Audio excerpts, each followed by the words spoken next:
জুলাইখা ইউসুফ নবীরে আটকায় দিল দরজার ভেতরে, চতুর্দিক থেকে আটকাইয়া। জুলাইখা কয়, রুমের মধ্যে এখন কেউ নাই, তুমি আর আমি, আমার মনের আশাটা পূরণ করে দাও। ইউসুফ নবী বলেন, অসম্ভব। ইন্নান নাফসা লাআম্মারাতুম বিসসু ইল্লা মা রাহিমা রাব্বি ইন্না রাব্বি গফুরুর রহিম। আমার আল্লাহ রহম না করলাম ইউসুফ বাঁচার কোনো উপায় নাই। ও আল্লাহ, তুমি আমাকে দয়া করে সাহায্য করো। জুলাইখা কয়, অসম্ভব, তুমি যে বললা সম্ভাবনার সব দরজায় তালা লাগায় দিলাম, বাঁচার উপায় নাই। ইউসুফ নবী ডাক দিয়া কয়, রে জুলাইখা, দরওয়াজায় তালা লাগাইছো তুমি, ধাক্কা দিব আমি, দরজা খুলবেন আমার আল্লাহ। या इलाही तू मेरा माबूद है, या इलाही तू मेरा माशूक है, या इलाही मुझसे मुझको दूर कर, ताकि देखो मुझ में तुझको एक नजर। ইউসুফ নবী যখন দরওয়াজায় দৌড় দিয়ে ধাক্কা দিলেন, সাথে সাথে দরজার তালা খুলে গেল। কে খুললেন?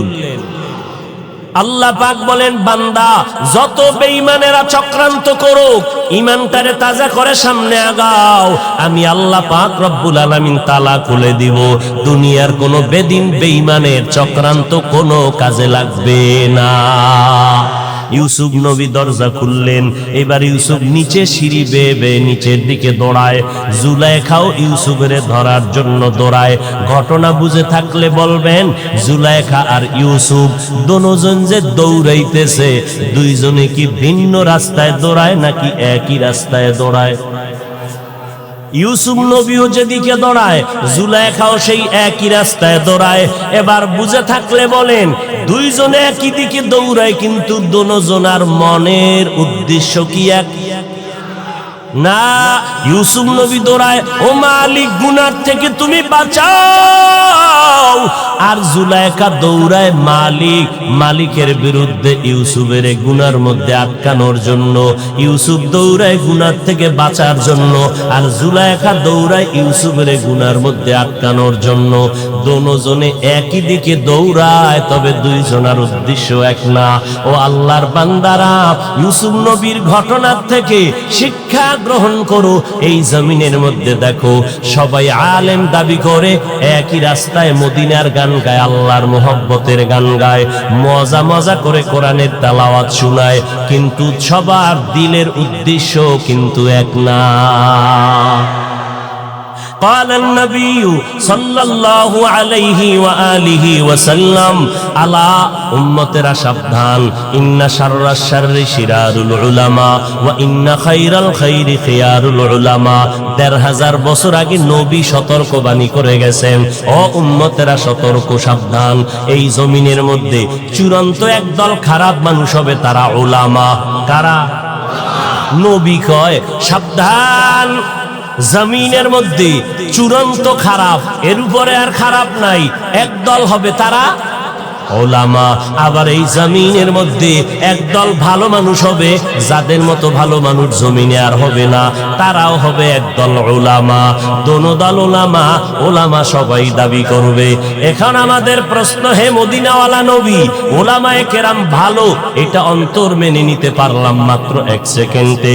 দুনিয়ার মধ্যে গাঞ্জাখোরের খারাপ না বলিয়া, মদখোরের খারাপ না বলিয়া, তার জুয়া খেলনেওয়ালাকে নবী চূড়ান্ত খারাপ না বলিয়া, জেনাকারের খারাপ না বলিয়া, একদল ওলামাদেরকে মদিনার নবী খারাপ বলে গেলেন কেন? 5 সেকেন্ডে তার জবাব নাও। চাটকিলের মুসলমান এই স্টেজে দাঁড়াইয়া 13 জন প্যান্ট শার্ট টাইওয়ালা বান্দা 13 জন দাঁড়াইলো, এক একজনের মাথায় কোরআন রাখা, 13 বার কসম খাইয়া 13 জন এক আওয়াজ দিয়া কয়, এই চাটখিলের মুসলমানেরা, আম্মাজানের চেহারাটা খুলিয়া রাস্তায় নামায়া দাও। চেহারা খোলা রাখলে কোনো ঝামেলা নাই, আম্মাজানের রাস্তায় নামাইয়া মসজিদের মধ্যে ঢুকার সুযোগ দাও। আম্মাজানের চেহারা ঢাকিয়া পর্দা করা লাগবে না। এই কথা 13 জন প্যান্ট শার্ট টাইওয়ালা যদি কয়, মাথায় কোরআন নিয়ে 13 বার কসম খাইয়া, মুসলমান একদল বলবে ব্যাপারটা কি, উল্টা পাল্টা কয় কেন? আর একদল কইবে চুপ কর, কোরআন মাথায় কসম খাইছে, ওর কসমে ঝামেলা আছে, ওর কোরআন নিয়ে এটা উদ্দেশ্য ভালো না, এদের সাইজ কর। এই সমস্ত ধোকাবাজদেরকে সাইজ করা লাগবে। এরা কোরআন নিয়ে মানুষের ধোকা দেয়। সবাই কথাটাকে অ্যাবাউট করে চলে যাবে, কিন্তু 13 জন লাগবে না, মাথায় কোরআন নেওয়া লাগবে না, কসম খাওয়া লাগবে না। আমার মতো একজন টুপিওয়ালা মোল্লা একটা চেয়ারের মধ্যে বসিয়া যদি আমি কই, এই চাটখিলের মুসলমান, আম্মা জানে রে, রাস্তায় বের করে দাও, চেহারাটা খুলে দাও, কোনোদিন চেহারা ঢাকার কোনো দরকার পড়বে না। আম্মা জানের চেহারা খুলে রাস্তায় নামাও, মসজিদে মাঝে মাঝে ঢুকায় দাও। তখন একদল কইব, হুজুর কি কথা বলতেছে এগুলো? একজনে যখন বলবে, সব মানুষ বলবে কথা কম বেদবি করিস না, কারণ যেহেতু হুজুরে বলছে কথা হইতেও পারে। এবার বুঝেননি হুজুরেরা ঝামেলা কেমনে করবে? নবী এদিকে টার্গেট করে বলে একদল উলামা হবে চূড়ান্ত খারাপ, কিন্তু চিনবেন কি করে? সিটি গোলের কালার, স্বর্ণের কালার যেহেতু এক, ডিজাইনও এক, উলামা যারা বাতিল যারা হক, এদের লেবাস পোশাক এক, এদের গানও এক। চিনবেন কি করে? একদল উলামা, এরা ইসলামের ব্যানার ব্যবহার করে, সব আলেমরা ইসলামের ব্যানার ব্যবহার করে, কিন্তু অন্তরের উদ্দেশ্য ভালো না। একদল ইসলামের ব্যানার লাগাইয়া চিৎকার দিয়া স্লোগান দেয় ক্ষমতার চেয়ারটা দখল করার জন্য, আর একদল ইসলামের ব্যানার লাগাইয়া স্লোগান দেয় আমার মাওলার জান্নাত পাওয়ার জন্য। ব্যবধান আছে না নাই? চিনবা কি করে? সিটি গোল স্বর্ণের কালার যেহেতু এক, ভণ্ড আর হক আলেম সব এক। যেই মাওলানা কয় নবীরা অপরাধ করেছেন, সেই মাওলানা তো আমার মতো লঙ্গি পরা ছোট মাওলানা, বড় মাওলানা, দামি মাওলানা। কিন্তু শুনে নাও, যে আলেম বলবে কোরআনের মধ্যে ঝামেলা, খোদার কসম ওই আলেম বাতিল। যে আলেম বলবে নবীরা অপরাধী, খোদার কসম সে আলেম বাতিল। যে আলেমরা বলে সুন্নাত লাগে না, যে আলেমরা বলবে কাজা নামাজ লাগবে না, যে আলেম যদি বলে নফল ইবাদত লাগবে না, তাকে জিজ্ঞাসা করো মাওলানা সাহেব, সাহাবায়ে কেরামদের থেকে কি আপনি দামি মাওলানা? বলবে না না, সাহাবায়ে কেরামের মতো বড় মুফাসসির, বড় মুহাদ্দিস, বড় মুফতি সাহেব, বড় তাকওয়াওয়ালা, বড় ইলমওয়ালা জমিনে নাই, কিয়ামতের আগে আসবেও না। ও ভাইজান জবাব দাও, ও মাওলানা সাহেব জবাব দেন। আবু বকর জান্নাতি সাহাবী, ওমর জান্নাতি সাহাবী। বলেন আবু বকর ওমর সহ সমস্ত সাহাবায়ে কেরামরা ইশরাক আউয়াবিন চাষদার তাহাজ্জুদের নামাজ পড়লেন কেন? যদি নফল না লাগে, আমার নবী কেন রাতের বেলা নফল বললেন? যদি নফল না লাগে, আবু বকর কেন রাতের বেলা নামাজে দাঁড়ায় কান্না করেন?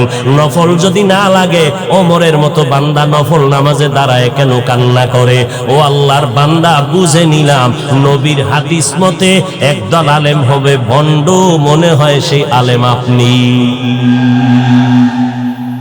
এলমেরা এজাজো করদন বেহিসাব, খলকেরা দাদন জওয়াবে বাসওয়াব, হক না দারত দোস্তে খলক জাররা, নিস্তে ই খসলতে কে দিনদারের।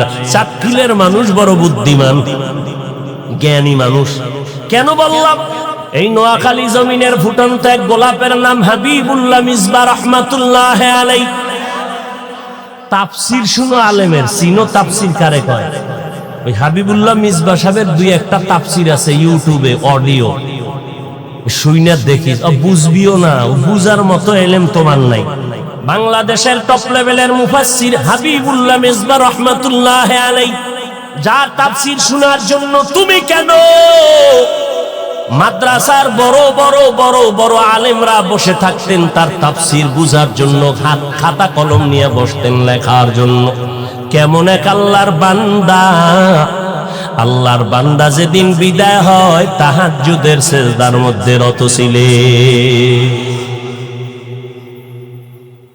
কিন্তু নোয়াখালীর মানুষ, চাটকিলের মানুষ এত বড় আল্লাহওয়ালাকে চিনতে পারো নাই, বরং তোমরা বিরোধিতা করো। আল্লাহওয়ালার দরকার নাই, পীর মাশায়েখের দরকার নাই। এরে নবীর উম্মতের দল, দামি যদি বান্দা অভিজ্ঞ রাজমিস্ত্রি হতে চাও, লেখাপড়া করলে হবে না, অভিজ্ঞ রাজমিস্ত্রির কাছে যাও। দামি ইঞ্জিনিয়ার যদি হতে চাও, লেখাপড়া সার্টিফিকেট যথেষ্ট হবে না, দামি একজন ইঞ্জিনিয়ারের পেছনে গিয়ে প্র্যাকটিক্যাল সময় দাও। দামি একজন ডাক্তার যদি হতে চাও, সুনাম ধন্য ডাক্তার, লেখাপড়া সার্টিফিকেট তোমার যথেষ্ট হবে না, অভিজ্ঞ ডাক্তারের কাছে গিয়ে তুমি প্র্যাকটিক্যাল ট্রেনিং দাও, তাহলে তুমি ডাক্তার হতে পারবা। দুনিয়ার সব বুঝলারে নোয়াখালীর মানুষ, আখিরাতের কথা যখন বলি তখন কেন বুঝো না? তখন কেন বলো কোন আল্লাহওয়ালা লাগে না, তাবলীগ লাগে না, কোন পীর লাগে না? নিজেকে যদি বড় বানাতে চাও, বড়দের কদমে নিজেকে বিলীন করে দাও। সাহাবায়ে কেরাম এত ইলমওয়ালা হওয়ার পর দিনরাত আমার নবীর দরবারে পড়ে থাকতেন, বাড়ির খবর নাই, খানার কোনো খবর নাই। নবীকে দেখেন নবী কেমনে পানি পান করেন, আমার নবীরে দেইখা সাহাবায়ে কেরাম শিখলেন। জুতা কেমনে পরে সাহাবায়ে কেরাম দেখেন আর আমল করেন। আবার সাহাবায়ে কেরামদের দেখে দেখে তাবেঈনরা আমল করলেন, তাবেঈনদেরকে দেখে তাবেঈনরা আমল করলেন। এদেরকে দেখিয়া উলামায়ে মুতাকাদ্দিমিনরা আমল করেছেন, উলামায়ে মুতাকাদ্দিমিনদেরকে দেখে উলামায়ে মুতাআখিরিনরা আমল করেছেন। এইভাবে তাদেরকে দেখে আমাদের আকাবিরিনরা আমল শিখছেন। আমরা আমাদের ওস্তাদদেরকে দেখে দেখে দেখে দেখে আমল শিখেছি।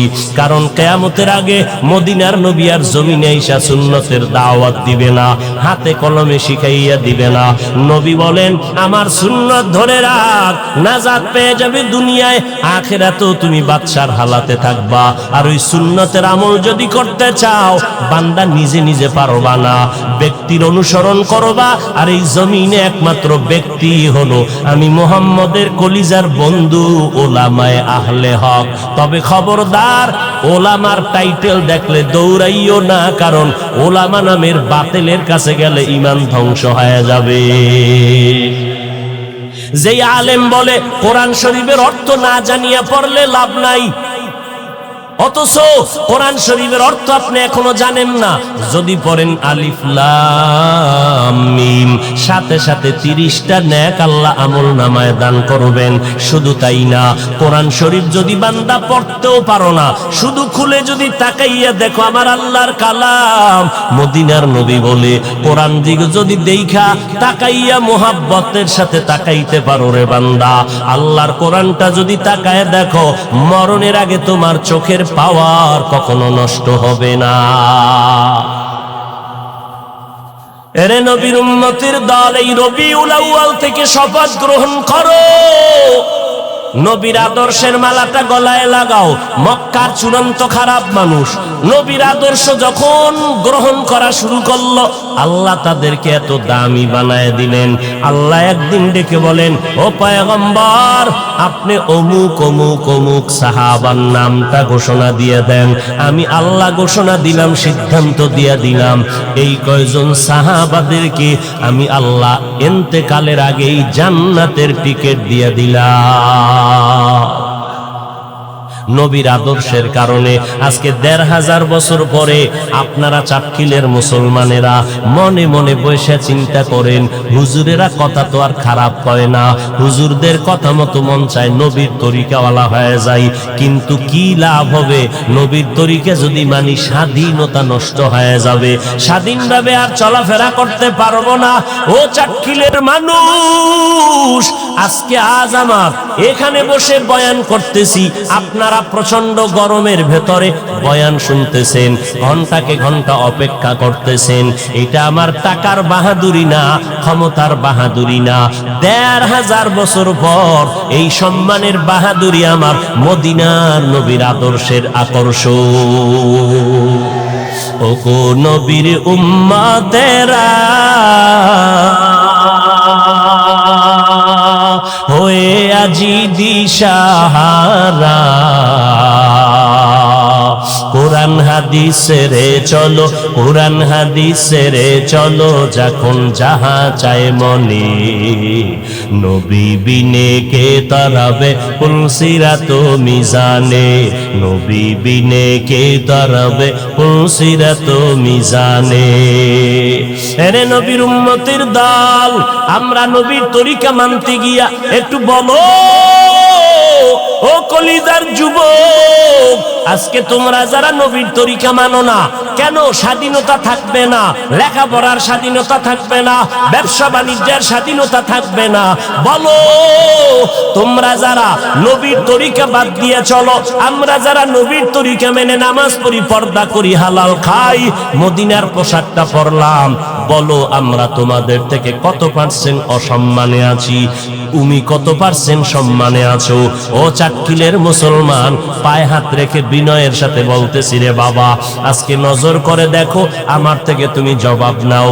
ও ভাইজানেরা, তোমরা যারা নবীর তরিকা বাদ দিয়া চলতেছো, আলহামদুলিল্লাহ দেখলাম আমাদের তো বিন্দু থেকে বিন্দু সম্মান স্বাধীনতা নষ্ট হয় নাই। আপনারা যেমন 3 বেলা খানা খান, আমরা নবীর তরিকা ঠিক রাখিয়াও তো 3 বেলা খানা খাই, বরং আপনাদের থেকে বেশি খাই, পিওর খানা খাই। আপনারা যারা নবীর তরিকা বাদ দিয়া চলতেছেন, ব্যবসা করেন, আলহামদুলিল্লাহ আমাদের লাইনে নবীর তরিকা ঠিক রাখিয়াও তো ব্যবসা করেনেওয়ালা নাই। তাহলে বলেন বাবা, স্বাধীনতা নষ্ট হলো কই? আপনারা নবীর তরিকা বাদ দিয়া যারা চাকরি করেন, আমাদের মধ্যে নবীর তরিকা ওয়ালারাও তো চাকরি করে, অভাব নাই। আপনি নবীর তরিকা বাদ দিয়া বিবাহ শাদী করলেন, সন্তান নিলেন, আমাদের মধ্যে নবীর তরিকা ঠিক রাখিয়াও তো বিয়া শাদী সন্তান নিলাম। আপনারা নবীর তরিকা বাদ দিয়া আজকে দেশ বিদেশ সফর করেন, ঘোরাফেরা করেন, আমরা নবীর তরিকা ঠিক রাখিয়াও তো দেশ বিদেশ সফর করি, কোনো বাধা নাই।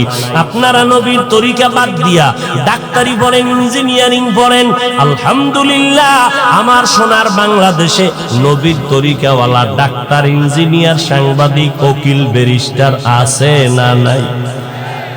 তাহলে বলেন, আপনারা নবীর তরিকা বাদ দিয়া এক বিন্দু বিন্দু উপরে উঠতে পারেন নাই, আমাদেরকে নিচে নামাতে পারেন নাই। বরং আল্লাহর শুকর হিসাবে বলতেছি, বাহাদুরি না, আপনাদেরকে বুঝানোর স্বার্থে বলতেছি। একজন কোরআনওয়ালার দাম কত?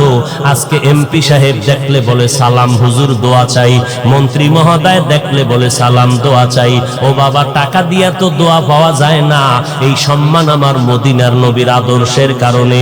আর আমার মদিনার নবীর আদর্শ যেমন টুপি মাথায় দেওয়া, কোরআন অনুযায়ী জীবন চালানো পয়গম্বরের আদর্শ।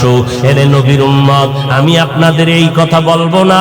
ও কলিজার যুবকেরা, স্কুল কলেজ ছেড়ে দাও, আমাদের মাদ্রাসায় আইসা ভর্তি হইয়া আমার মতো তুমি বুজুর্গ একজন টুপিওয়ালা পাগড়িওয়ালা হও। একবারও না, একবারও না, একবারও না। বরং আমি আজকে চাটখিলের মুসলমান যুবকদেরকে বলবো, খবরদার, স্কুল কলেজ থেকে কখনো তুমি মাদ্রাসায় আসবা না, কোন টুপিওয়ালা যদি দাওয়াত দেয় যাইবা না, আমার অনুরোধ। বরং আমি বলবো, খোদার কসম করে বলবো, তুমি স্কুলে লেখাপড়া ছাড়িও না, কলেজের লেখাপড়াটা বন্ধ করিও না। কারণ আমার মাদ্রাসায় আসার দরকার নাই। আমার মাদ্রাসায় আলেম, মাওলানা, মুফতি, মুহাদ্দিস পড়ার মতো ছাত্রের অভাব নাই। আমার দেশে বড় অভাব হলো আদর্শবান ডাক্তারের, আমার দেশে আদর্শবান ইঞ্জিনিয়ারের অভাব, আমার দেশে আদর্শবান কলামিস্টের অভাব, আমার দেশে আদর্শবান সাংবাদিকের অভাব, আমার দেশে আদর্শবান ডিসিএসপির বড় অভাব। ওরে নবীর উম্মতেরা, আজ আমার প্রত্যেকটা থানায়, জেলায় ওসি, ডিসিএসপি যদি 5 বেলার নামাজি হইতেন, তাহলে আমাদের কোরআনের বয়ান করতে কোনো পেরেশানি করা লাগতো না।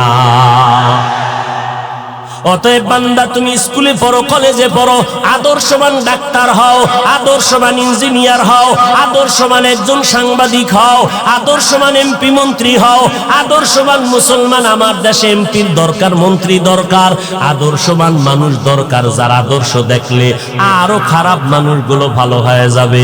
এবার স্কুল কলেজে তাকাইয়া দেখো তোমার আমার মতো কত ছাত্র পাঁচ বেলার নামাজি, তুমি জবাব দাও আছে না নাই? তাহলে যুবক ভাই তুমি কেন পারবা না?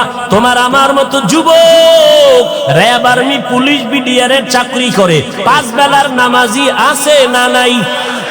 বলো বাবা তুমি কেন পারবা না?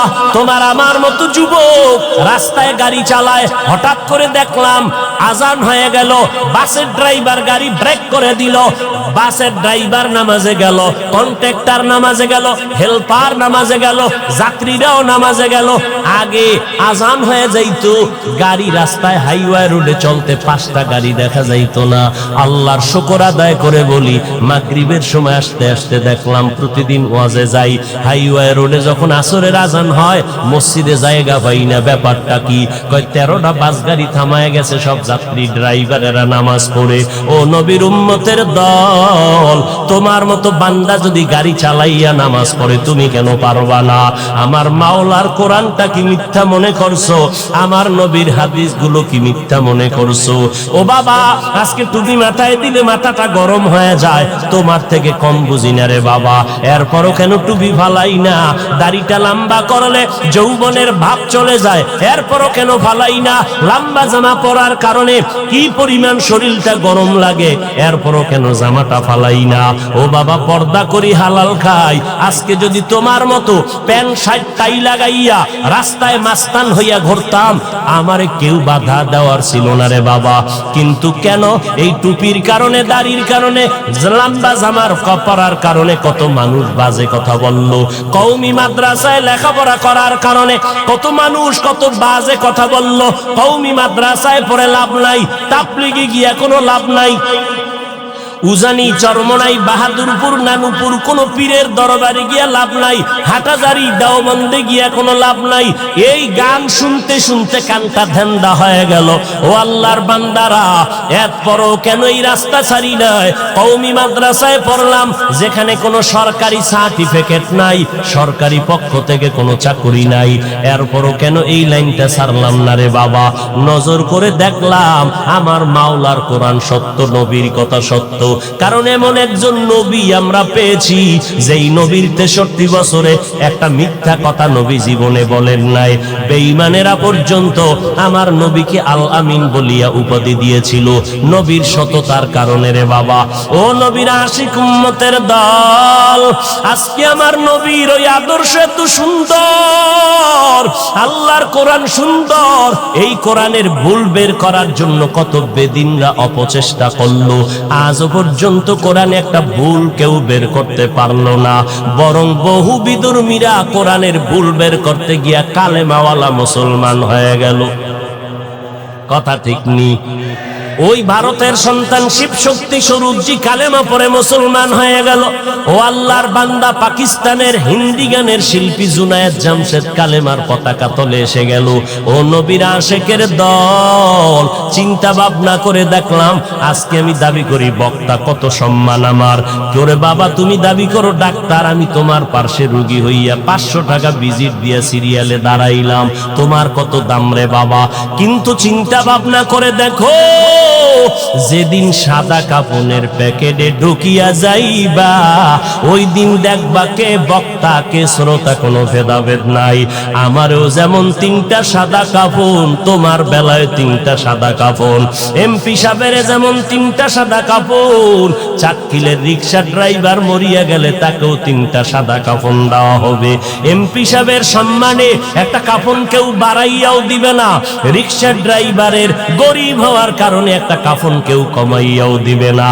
ওই সাদা কাফনে যেদিন ডুববারে বাবা, ওই দিন দেখবা কই আমার সম্মান, কই আমার চেয়ার, আমার কই ভক্ত, কই আমার ভক্তবৃন্দ? কেউ নাই। এখন আমার সন্তানের আমার গায়ের গেঞ্জিটা বেলেট দিয়া কেটে রাখতেছে, আমার গায়ের জামা কেটে রাখিয়া আমার আপনজনের রাখা ঘর থেকে লাশটা নামাও। বাঁশবাগানে আমাকে দাফনের জন্য পাগল পারা হয়ে যাবে, লাশ পাহারা দেওয়া যাবে না, তোমাকে আমাকে আপনজনেরা নিয়ে কবরের মধ্যে রাখবে। ও বাবা, ওই কবরে যাওয়ার পর ওই কবরে তোমার আমার দুইজন ফেরেশতা এসে হাজির হয়ে যাবে। কে পীর, কে মুরিদ, কে মাওলানা, কে মূর্খ জানার গরিব জানার দরকার নাই। সবার কবরে ফেরেশতা দুইজন আসিয়া মাত্র তিনটা প্রশ্ন করবে। রবের পরিচয় দাও, ধর্মের পরিচয় দাও, রাহমাতুল লিল আলামিনের পরিচয় দাও। এই তিনটা প্রশ্ন হিন্দুদেরকেও করা হবে, মুসলমানেরও করা হবে, আমাকেও করা হবে, আপনাদেরকেও করা হবে। মদিনার নবী বলেন, ওই তিনটা প্রশ্নের জবাব যারা দিতে পারবে তাদের কবর হবে রাউযাতুম মির রিয়াজিল জান্নাহ, রাউযাতুম মির রিয়াজিল জান্নাহ আও হুফরাতুম মিন হুফারিন নার। যারা জবাব দিতে পারবে না তাদের কবর হবে জাহান্নামের টুকরা। এরে নবীর উম্মতের দল, নবী বলেন দুনিয়াতে যারা রবের গোলামি করে যাবে তারা কবরে গিয়া বলবে রব্বি আল্লাহ, আমার রবকে। যারা দুনিয়াতে ইসলাম মেনে যাবে এরা কবরে গিয়া জবাব দিবে দ্বীনি আল ইসলাম, আমার ধর্মের নাম ইসলাম। যারা দুনিয়াতে নবীর সুন্নতের আমল করে যাবে এরা কবরে গিয়া জবাব দিবে, নবীরে দেখা মাত্র চিনে ফেলবে। ও আল্লাহর বান্দা, নবী আফসোস করে বলেন যারা রবের গোলামি করে যাবে না, ইসলাম মানবে না, নবীর সুন্নত মানবে না, ওই একদল কপাল ভরা রাস্তায় দেখবেন নিজেও নামাজ পড়ে না, যারা নামাজ পড়ে তাদেরও পছন্দ করে না, নিজেও টুপি পরে না, যারা টুপি পরে তাদেরও পছন্দ করে না, নিজেও পর্দা করে না, যারা পর্দা করে তাদেরকেও পছন্দ করে না, নিজেও হালাল খায় না, যারা হালাল খায় তাদেরকেও পছন্দ করে না, নিজেও জিকির করে না, যারা আল্লাহর জিকির করে তাদেরকেও পছন্দ করে না। এই নাফরমানগুলো যখন জাহান্নামের দিকে কবরের মধ্যে যাবে তাদেরকে যখন প্রশ্ন করা হবে রবের পরিচয় দাও, ধর্মের পরিচয় দাও, রাহমাতুল লিল আলামিনের পরিচয় দাও, তখন ওই গুনাহগারেরা বলবে লা আদরি, আমি কিছুই জানি না, কিছুই জানি না।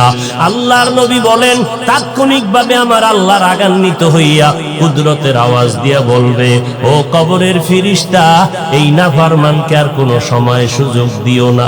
আমি আল্লাহ কম সুযোগ দেই নাই। আমার দেওয়া পানি বাতাস, আমার দেওয়া সূর্যের আলো চাঁদের আলো ভোগ করলো, জমিনের ফসল খাইলো, গাছের ফল খাইয়া, নদীর মাছ খাইয়া, এত বড় নিমখ হারাম একবারও আলহামদুলিল্লাহ বলে নাই। ওলামায়ে কেরাম পায়ে ধরে ধরে নামাজের কথা বলতো, আজান শুনিয়া মসজিদে গিয়া নামাজ পড়ে নাই। এখন আর দেরি করিও না, এই নাফরমানকে এখন মজাটা বুঝাইয়া দাও। কবরের ভেতরে জাহান্নামের বিছানাটা দিয়া দাও, জাহান্নামের সাথে রাস্তা খুলে দাও, কবরের ভেতরে জাহান্নামের আগুন ভরে যাবে। ও দুনিয়ার মানুষ, মনে করছো জাহান্নামের আগুন বুঝি তাপ কম হবে?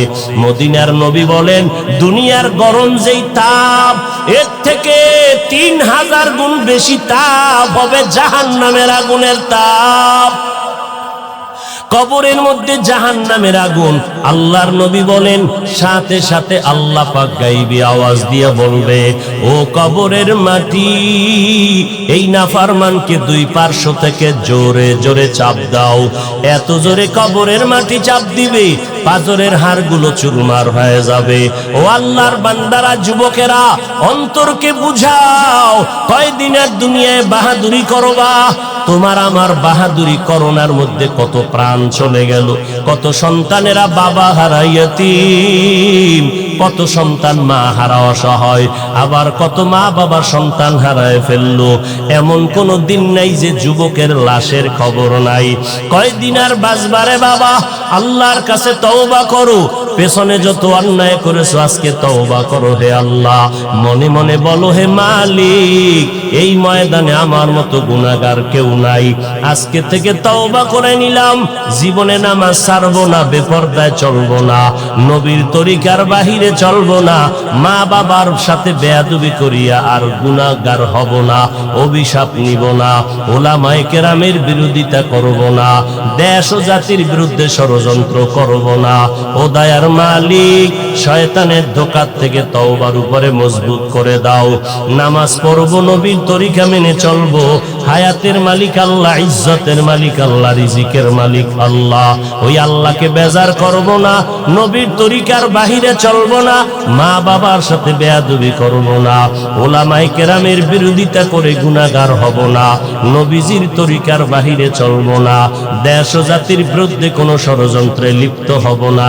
আল্লাহ তো অন্তরের হালাত জানেন, অন্তরের খবর জানেন। যাদের অন্তরে তওবার নিয়ত আছে, মরণের ভয় নিয়া যারা খাঁটি অন্তরে তওবার নিয়ত করে ফেললেন, আল্লাহর মোহাব্বতে খাঁটি তওবার নিয়তে দুটো হাত আমার আল্লাহকে দেখাইয়া দেই। আয় আল্লাহ, আমাদের তওবা কবুল করে নেন। তওবার উপরে মজবুত হইয়া চলার মতো তৌফিক দান করেন, আমিন। লাকাদ কানা লাকুম ফি রাসূলিল্লাহি উসওয়াতুন হাসানাহ। আল্লাহ বলেন, নিশ্চয়ই হে জগতের উম্মত মুমিনের দলেরা, তোমাদের জন্য রসূলের মধ্যে রয়েছে উত্তম আদর্শ। নবী জমিনের মধ্যে উত্তম আদর্শ নিয়ে জন্মগ্রহণ করেছিলেন সোমবার দিন সুবহ সাদিকের সময়। আবার কোন এক রবিউল আউয়ালের 12 তারিখ সোমবার দিন জোহরের নামাজের আগে নবীর ইন্তেকাল হয়ে গেল। মঙ্গলবার দিন সকালবেলা নবীর গোসল কমপ্লিট হলো। নবীজির দলে দলে এসে মানুষ আলাদা আলাদা করে এককভাবে এক একজনে জানাজার নামাজ পড়লো। সাহাবায়ে কেরামরা নামাজ আদায় করেন, ফেরেশতারা জানাজার নামাজ আদায় করলেন। বুধবার দিন তাহাজ্জুদের সময় পয়গম্বরের দাফন কমপ্লিট হয়ে গেল। নবী দুনিয়াতে কি রেখে বিদায় নিলেন আর কি নিয়ে আগমন করেছিলেন? নবী বলেন, আমি উম্মতের কান্ডারি হইয়া উম্মতের জন্য উত্তম আদর্শ নিয়ে আবির্ভূত হয়েছি, আর আমি দুইটা জিনিস জমিনের মধ্যে রেখে বিদায় নিয়েছি। قال النبي صلى الله عليه وآله وسلم تركت فيكم أمرين لن تضلوا ما تمسكتم بهما كتاب الله وسنة رسوله। দুটো জিনিস রেখে গেলাম, যদি এই দুই জিনিস উম্মতেরা আঁকড়ে ধরো, কখনো তোমাদের ভয় নাই, কোনো পেরেশানি নাই, তোমরা গোমরা হবে না, লাইনচ্যুত হবে না। দুটো জিনিস আঁকড়ে ধর।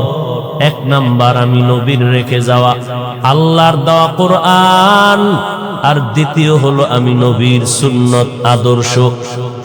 আজ ১৫০০ বছর পর এই জমিনের মধ্যে যারা নবীর সুন্নত আর কোরআন যত পার্সেন্ট ধরে রেখেছে, খোদার কসম করে বলছি, তারা তত পার্সেন্ট সম্মানে আছে, শান্তিতে আছে। যাদের কাছে আল্লাহর কোরআন আর নবীর সুন্নত যত পার্সেন্ট নাই, তাদের কাছে তত পার্সেন্ট শান্তিও নাই, কোনো সম্মানও নাই। পয়গম্বরের সুন্নত আর আল্লাহর দেওয়া কোরআন, এটাও পয়গম্বরের সিরাত। আম্মা জান আয়েশা রাদিয়াল্লাহু আনহার দরবারে সাহাবায়ে কেরামের এক বিশাল বাহিনী গেলেন। প্রশ্ন করলেন, আম্মা জান, পয়গম্বরের আদর্শের বয়ান করেন। পয়গম্বর বললেন, আফা তাকরাউনাল কোরআন, সাহাবায়ে কেরাম আপনারা কি কোরআন তেলাওয়াত করেন না? ক্বালু বালা, হ্যাঁ আমরা কোরআন তেলাওয়াত করি। আম্মা জান আয়েশা রাদিয়াল্লাহু তাআলা আনহা বললেন, কানা খুলুকুল কোরআন, কোরআন শরীফ হলো মদিনা ওয়ালা নবীর আদর্শ। সিরাতুল নবী মানে নবীর জীবন আদর্শ। নবীর আদর্শই হলো কোরআন। সিরাতুল নবী মানে কোরআন। সিরাতুল নবী মানে আল্লাহর নবীর বর্ণিত আল্লাহর দেওয়া কোরআনে নামাজ। সিরাতুল নবী মানে রোজা। সিরাতুল নবী হলো কোরআনের বর্ণিত পর্দা। যারা বলবে সিরাতুল নবী আমি মানি না, প্রমাণ হবে তারা দ্বীন ইসলাম তথা কোরআন আল্লাহর বিধান মানে না। পয়গম্বর জমিনের মধ্যে এমন এক উত্তম আদর্শ নিয়ে মক্কা নগরীতে আসলেন, যেই সময় মক্কার মানুষের কোনো আদর্শ নাই। এরা সুরতে মানুষ কিন্তু ভিতরটা হিংস্র জানোয়ারের থেকেও খারাপ। একটা কুকুরের মধ্যে এই চরিত্র নাই, মক্কার মানুষের মধ্যে যেই চরিত্র, একটা হিংস্র প্রাণীর মধ্যে যে চরিত্র নাই, মানুষের মধ্যে যেই চরিত্র। আল্লাহ তাআলা কোরআনে বলেন এই কোয়ালিটির মানুষগুলো শুধু জানোয়ার না, এরা চার পাওয়ালা জানোয়ারের থেকেও খারাপ, এরা চির জাহান্নামী। ওয়ালাকাদ জারানা লিজাহান্নামা কাসীরাম মিনাল জিন্নি ওয়াল ইনসি লাহুম কুলুবুন লা ইয়াফকাহুনা বিহা ওয়া লাহুম আ'য়ুনুন লা ইউবসিরুনা বিহা ওয়া লাহুম আযানুন লা ইয়াসমাউনা বিহা উলাইকা কাল আনআমি বাল হুম আযাল উলাইকা হুমুল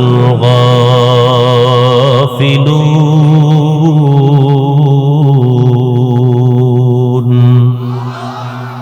আল্লাহ তাআলা ৯ পারা সূরা আরাফ ১৭৯ নম্বর আয়াত আল্লাহ পাক বলেন অধিকাংশ মানুষেরা জাহান্নামে যাবে, অধিকাংশ জিনেরা জাহান্নামে যাবে, অধিকাংশ মানুষ জাহান্নামে যাবে। কথা বলতেছেন আমার আল্লাহ, অধিকাংশ মানে কম না বেশি?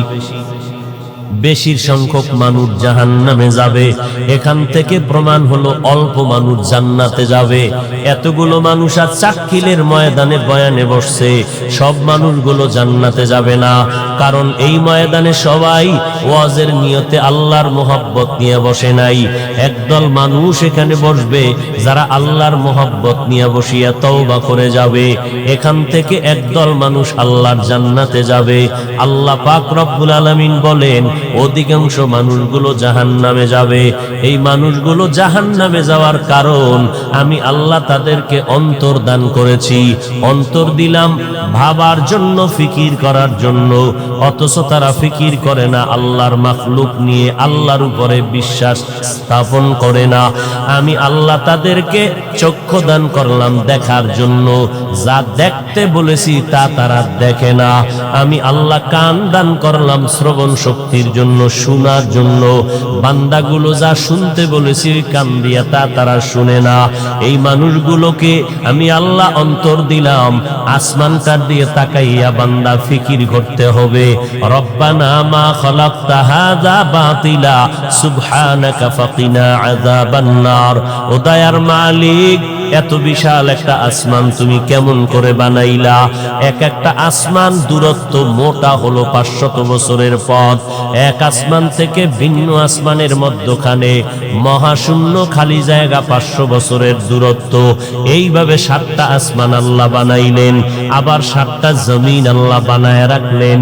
আল্লাহ বলেন ফি সিত্তাতি আইয়াম, এত বিশাল আসমান আমি আল্লাহ বানাইলাম, বড় বড় জমিন আল্লাহ আমি বানাইয়া এক একটা আসমান আমি আল্লাহ টানায় রাখলাম, সেট করে দিলাম। নিচের থেকে কোনো খুঁটিও নাই, উপর থেকে রশি দিয়ে কোনো টানাও দিলাম না। এই আসমানটা কখনো নড়াচড়া করে নাই। আমি আল্লাহর হুকুম মতো যেখানে যারে রাখছি ওইভাবেই আছে। এত বিশাল ৭টা আসমান আমি আল্লাহ বিনা খুঁটিতে টানায় রাখলাম। এই ৭টা আসমান আর জমিন আমি আল্লাহ বানাইতে কত সময় লাগছে জানো? মাত্র ৬ দিনের মধ্যে আমি বানাইলাম। আর তোর মতো ১.৫ ব্যাটারির বান্দাটা মাত্র ওজন হইল মাত্র ১ কেজিও হবে না। তোর মতো বান্দাটারে মায়ের গর্ভে নাপাক পানি দিয়া বানাইতে আমি সময় নিয়েছি ৬ মাস থেকে ৯ মাসের কাছাকাছি। আর আসমানটা বানাইলাম মাত্র ৬ দিন, জমিন বানাইলাম টোটালটাই ৬ দিনের মধ্যে। তোর মতো বান্দাটারে নাপাক পানি থেকে আমি ৬ মাস লাগাইয়া কেন বানাইছি? তোরে আমি আল্লাহ আস্তে আস্তে করে বানাইছি, বড় আদর করে। তোরে আমি মনে করিস না এমনি সারিয়া দিব। আসমানটা তোর গোলামির জন্য বানাইলাম। জমিনটা তোমার গোলামির জন্য বানিয়েছি, সূর্যটা তোমার খেদমতের জন্য বানাইলাম। এত বিশাল সূর্য তোমার গোলামির জন্য, আমি আল্লাহর জন্য বানাই নাই। আমি আল্লাহ রাতের আলো দেওয়ার চারটা বানাইছি তোমাদের খেদমতের জন্য। আমি আল্লাহর কোনো কাজে লাগে না। আমি আল্লাহ তোমাদের প্রয়োজনে বাতাস দিয়ে দিলাম। আমি আল্লাহ তোমাদের প্রয়োজনে খেদমতের জন্য পানির আয়োজন করলাম। আমি আল্লাহ তোমাদের প্রয়োজনে তোমাদের খেদমতের জন্য আমি আল্লাহ আলোর ব্যবস্থা করে দিলাম। ও বান্দা নজর করে দেখ, দুনিয়ার মানুষ মেধা কাটাইয়া সূর্যের আলোটাকে কন্ট্রোল করে বিদ্যুতের জন্য দিয়া তোমাদের বিদ্যুৎ দিয়া আবার মাসে মাসে সরকার বিল নেয়। ওই বিলটা না দিলে তোমার বিদ্যুতের তার কেটে দেয়। ও বান্দা নজর করে দেখ, আমি আল্লাহ সূর্যের আলোটারে ফ্রি করে দিলাম, কোনো বিল তোর বিনিময়ে চাইলাম না। আমি যদি বলতাম সূর্যের আলো যারা ভোগ করবা মাসে 5টা টাকা বিল দেওয়া লাগবে, দুনিয়ার কোনো ধনী মানুষও বেঁচে থাকতে পারতো না। আমি আল্লাহ তোমাকে বাতাস করে দিলাম ফ্রি, তোমার প্রয়োজনীয় পানিটাও ফ্রি করে দিলাম। আমি আল্লাহ তোমার জন্য সব কিছু ফ্রি বানায় দিলাম। অথচ নজর করে দেখো, তোমার নিজের টাকা দিয়া জমিন কিনলা, তোমার নিজের টাকায় জমিনে রেজিস্ট্রি করলা, তোমার টাকা দিয়া তুমি 5তলা বিল্ডিং করলা। সেই বিল্ডিং এর মধ্যে থাকতে গেলে সরকারের ট্যাক্স দেওয়া লাগবে। সরকার আমি মাওলার দেওয়া পানিটারে ব্যবহার করিয়া তোমাদের লাইন দিয়া মাসে মাসে পানির বিল নেয়। আমি আল্লাহ পানির কোনো বিল নিলাম না। দোকানে গিয়া যদি বলো, দোকানওয়ালা ভাই আমাকে 1 গ্লাস পানি দাও, বলে গ্লাস টেলাস নাই, 10 টাকা দিয়ে একটা পানির বোতল কিনে নাও। আল্লাহ বলেন কি পরিমাণ পানি তোরে ফ্রি করে দিলাম। এরে বান্দা, তুই অসুস্থ হয়ে গেছো, হসপিটালে যাওয়ার পর শ্বাস নিঃশ্বাসে তোমার কষ্ট, অক্সিজেনের পাইপ লাগাইয়া কম্পিউটারে তোমার মাস মিনিটে মিনিটে বিল উঠতেছে। আধা ঘন্টা অক্সিজেন নিলা, এত টাকা বিল দাও। 1 ঘন্টা অক্সিজেন ব্যবহার করেছো, তুমি এত টাকা বিল দাও। আল্লাহ বলেন সারা দুনিয়ার মানুষের জন্য আমি বাতাসটারে ফ্রি করে দিলাম। আমি আল্লাহ তোর মতো বান্দাটা তুই অনেক দুর্বল, তোর শক্তির বেলায় তুই দুর্বল, খানার বেলায় তুই দুর্বল, ঘুমের বেলায় দুর্বল, মেধার বেলায় তুই বান্দা বড় দুর্বল, হাঁটার বেলায় দুর্বল। তোর থেকে বেশি খানা খায় একটা জঙ্গলের বাঘ। ঢাকা চিড়িয়াখানায় লেখা আছে একটা বাঘের দৈনিক খানা 17 কেজি গোশত, একটা মানুষ 17 কেজি গোশত 3 বেলায় খেতে পারবে না। 24টা ঘন্টাও যদি দেয় খেতে পারবে না। আল্লাহ পাক বলেন নজর করে দেখ, সমুদ্রের মধ্যে নীল তিমি আছে, নীল তিমি, এক একটা নীল তিমির দৈনিক খানা 1000 কেজি চিংড়ি মাছ। এই রকম বহু তিমি মাছ আল্লাহ রাখছেন নদীর মধ্যে, সমুদ্রে। একটা মাছও না খাইয়া মরে নাই, জঙ্গলের প্রাণীগুলো না খাইয়া মরে নাই। সকালবেলা পাখিটা বাসার থেকে বের হয়ে গেল, ডানা মেলে মেলে খোলা আসমানের ভেতরে উড়িয়া, সকালবেলা বের হইয়া সন্ধ্যাবেলা নিজের পেট ভরিয়া পাখিটা বাচ্চার খানা নিয়ে বাসায় হাজির হয়ে গেল। একটা পাখিও না খাইয়া মরে যায় নাই, একটা জঙ্গলের প্রাণীও না খাইয়া মরে নাই, একটা নদীর মাছ না খাইয়া মরে নাই। ও আদম সন্তান, তোমাদের এত দাম, আমি আল্লাহ তোমাদের মর্যাদা দিলাম সমস্ত মাখলুকতের উপরে। তোমার মতো দামি আমি জিনেরও বানাই নাই, তোমার মতো দামি বানাই নাই। অথচ সেই দামি মানুষটার জন্য আসমান ফ্রি করে দিলাম, জমিন গোলাম বানায় দিলাম। এই দামি মানুষটার জন্য বাতাস ফ্রি করে দিলাম, আলো ফ্রি করে দিলাম, ও বান্দা পানি ফ্রি করে দিলাম। এরপর ওই আদম জাত এত দামি মানুষটা খানায় কেন কষ্ট পাও, রিজিকের মধ্যে কেন কষ্ট পাও, জঙ্গলের প্রাণীগুলো কেন না খাইয়া কষ্ট পায় না? এর একটাই মাত্র কারণ, ওই জঙ্গলের প্রাণী আমার মাওলার সাথে গাদ্দারি করে না। আর নিমো খারাম মানুষ তোরা আল্লাহর দেওয়া খাইয়া অল টাইম আমার মাওলার সাথে গাদ্দারি করো। हकीकत से तू दुनिया बे खबर है, दुनिया की नुमाइश पर नजर है। नमी गुयम के आज दुनिया जुदा बाश, बहर कारे के बाशी बा खुदा बाश। শুধু কি আপনারা করেন? আল্লাহর সাথে গাদ্দারি কি শুধু আপনারা করেন? আজ বাংলাদেশের হালাত এমন খারাপ, স্টেজের মধ্যে বসে মাওলানা নামের টাইটেল লাগাইয়া, শুধু মাওলানাই বলে না, আল্লামা নামের টাইটেল লাগাইয়া স্টেজের মধ্যে বসিয়া সাধারণ মানুষের ডাক দিয়া কয়, শুনছুনি রে সাধারণ মুসলমান, আল্লাহর কোরআন শরীফ এত ভেজাল ঢুকছে, হাদিসের থেকেও কোরআন জাল হয়ে গেছে। আরো আস্তে করে বলেন। কোন মাওলানা কেন, কোন মানুষ যদি বলে কোরআনের মধ্যে ঝামেলা আছে, জাল আছে, তার ঈমান থাকে। এই কথা তো আওয়ামী লীগের কোন বান্দা বলে নাই, বিএনপির কোন মানুষ বলে নাই, আমার মতো লঙ্গি পরা মোল্লা না, ডিগ্রিওয়ালা, ডক্টরের ডিগ্রিওয়ালা আলেম হইয়া উম্মতের সামনে কয় কোরআন শরীফের মধ্যে জাল আছে, কোরআন শরীফের মধ্যে ভেজাল। বলে কেমন ভেজাল জানো? ওয়াসসামা ইযাতিল বুরুজ ওয়াল ইয়াউমিল মাউউদ, এই সূরাটাই জাল। আরো জোরে বলেন। এরে নবীর উম্মত, আলেম দাবি করিয়া মাওলানা নামের টাইটেল লাগাইয়া চেয়ারের মধ্যে বসে বক্তার সাইনবোর্ড লাগাইয়া উম্মতের সামনে বলে নবীরা অপরাধ করেছে, আল্লাহ নবীদের দিয়ে অপরাধ করাইছেন, নবীরা অপরাধী। এই যুবকেরা বল, নবীরা অপরাধ করেছে? যদি কেউ বলে নবীরা অপরাধী তো ঈমান থাকে, তাহলে এরে নবীর উম্মতের দল।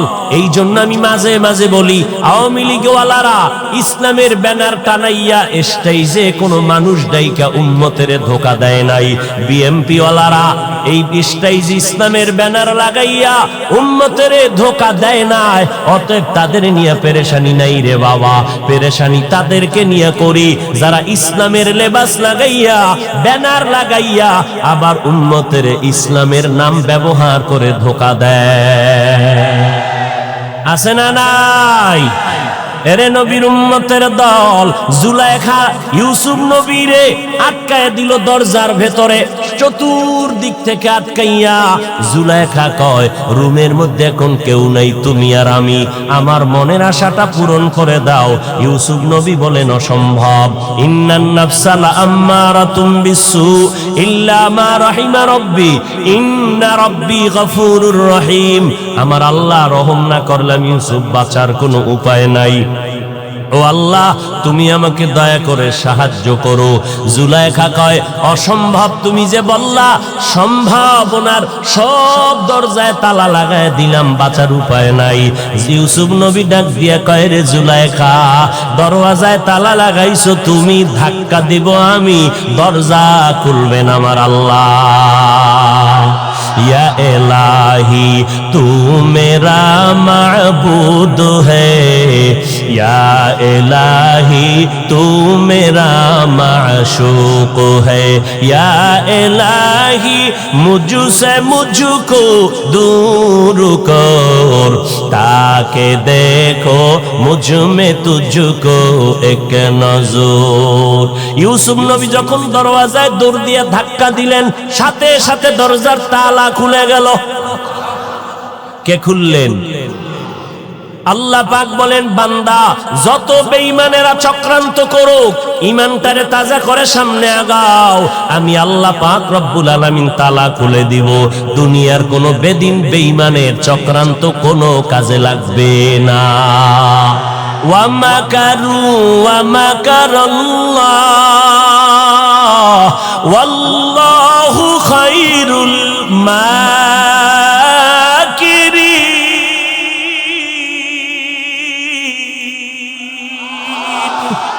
এই কালামে জিন্দা কুরআনে হাকিম, হিকমতে উলা ইয়াজালসতু কদিম, বখা কুরআ কালামুল্লাহ বেশনো কদিমাস্তি কদিমাস্তি নইনো। ইউসুফ নবী দরজা খুললেন। এবার ইউসুফ নিচে সিঁড়ি বেয়ে বেয়ে নিচের দিকে দৌড়ায়। জুলাইখাও ইউসুফের ধরার জন্য দৌড়ায়। ঘটনা বুঝে থাকলে বলবেন, জুলাইখা আর ইউসুফ দুজন যে দৌড়াইতেছে, দুইজনে কি ভিন্ন রাস্তায় দৌড়ায় নাকি একই রাস্তায় দৌড়ায়? ইউসুফ নবীও যেদিকে দৌড়ায় জুলাইখাও সেই একই রাস্তায় দৌড়ায়। এবার বুঝে থাকলে বলেন, দুইজনে একই দিকে দৌড়ায়, কিন্তু দুজনার মনের উদ্দেশ্য কি এক? না, ইউসুফ নবী দৌড়ায়, ও মালিক গুনার থেকে তুমি বাঁচাও, আর জুলাইখা দৌড়ায় মালিকের বিরুদ্ধে ইউসুফের গুনার মধ্যে আটকানোর জন্য। ইউসুফ দৌড়ায় গুনার থেকে বাঁচার জন্য, আর জুলাইখা দৌড়ায় ইউসুফের গুনার মধ্যে আটকানোর জন্য। দুজনে একই দিকে দৌড়ায়, তবে দুইজনের উদ্দেশ্য এক না। ও আল্লাহর বান্দারা, ইউসুফ নবীর ঘটনার থেকে শিক্ষা গ্রহণ করো। এই জমিনের মধ্যে দেখো, সবাই আলেম দাবি করে, একই রাস্তায় মদিনার গান গায়, আল্লাহর মোহব্বতের গান গায়, মজা মজা করে কোরআনের তেলাওয়াত শোনায়, কিন্তু সবার দিলের উদ্দেশ্য কিন্তু এক না।